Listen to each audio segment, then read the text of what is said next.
Bismillahirrahmanirrahim. Assalamualaikum warahmatullahi wabarakatuh.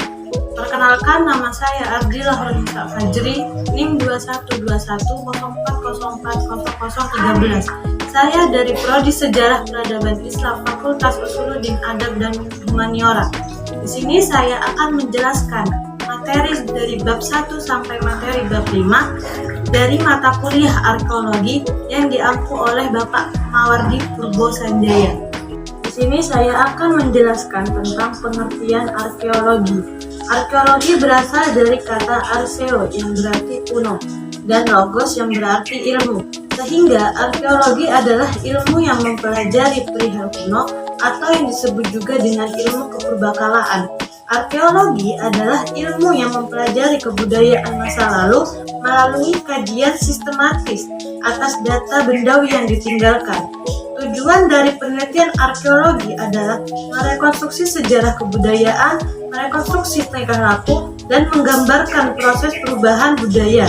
Kemudian, tujuan arkeologi dalam sejarah itu sendiri adalah agar bisa memahami dan bagaimana harus mengetahui sejarah tersebut dan menghasilkan sebuah narasi yang baik.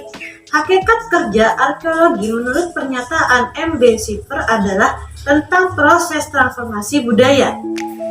Yang kedua, saya akan menjelaskan tentang perkembangan arkeologi di Indonesia. Awal mula adanya arkeologi di Indonesia lahir dari para sarjana arkeologi Belanda yang mengacu kepada kajian sejarah. Metode yang dikembangkan pada waktu itu bersifat eksploratif dan deskriptif. Perkembangan arkeologi di Indonesia terasa saat kelembagaan makin kuat dalam menopang keilmuannya.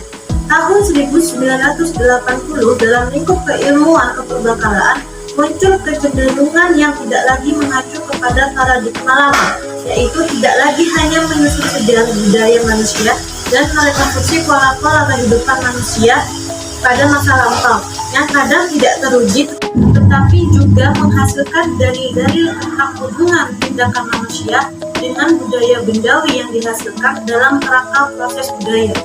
Yang ketiga, saya akan menjelaskan tentang metode penelitian arkeologi. Metode penelitian arkeologi dibagi menjadi 3. Yang pertama, pengumpulan data, yang di dalam pengumpulan data itu berisi tentang survei dan ekskavasi data yang berupa tentang artefak, fitur, dan ekofak. Yang kedua, pengolahan data yang di dalamnya berasal dari pembersihan dan konservasi. Contohnya, sisa makhluk hidup, logam, batu, dan lain-lain. Yang ketiga, analisis data yang melibatkan keilmuan yang berupa sejarawan, antropologi, sosiologi, dan filologi.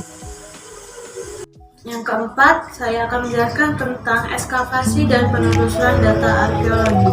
Ekskavasi adalah salah satu teknik pengumpulan data melalui penggalian tanah yang dilakukan secara sistematik yang menemukan suatu peninggalan arkeologi dalam situasi in situ.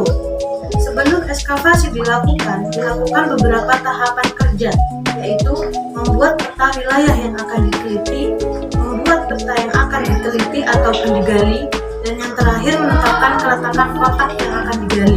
Di dalam ekskavasi ada beberapa teknik, yaitu teknik speed, yaitu menggali tanah secara arbitras dengan ketebalan 5-20 cm. Yang kedua, teknik lapisan alamiah, yaitu menggali tanah dengan mengikuti alur lapisan secara alami. Yang ketiga, teknik lot, yaitu menggali yang menggabungkan teknik lapisan alamiah dengan teknik speed. Dalam ekskavasi terdapat juga penelusuran data atau pengumpulan data yang dapat dikategorikan sebagai duta kepustakaan dan data lapangan. Di dalam data lapangan itu sendiri ada beberapa teknik, yaitu penjajagaan, survei, dan wawancara. Dari saya atas penyampaian dari materi 1 sampai 4 dari mata kuliah arkeologi.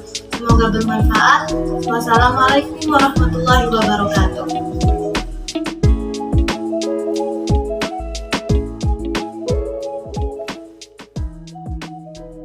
Thank you for watching. Tetap semangat dan tersenyum.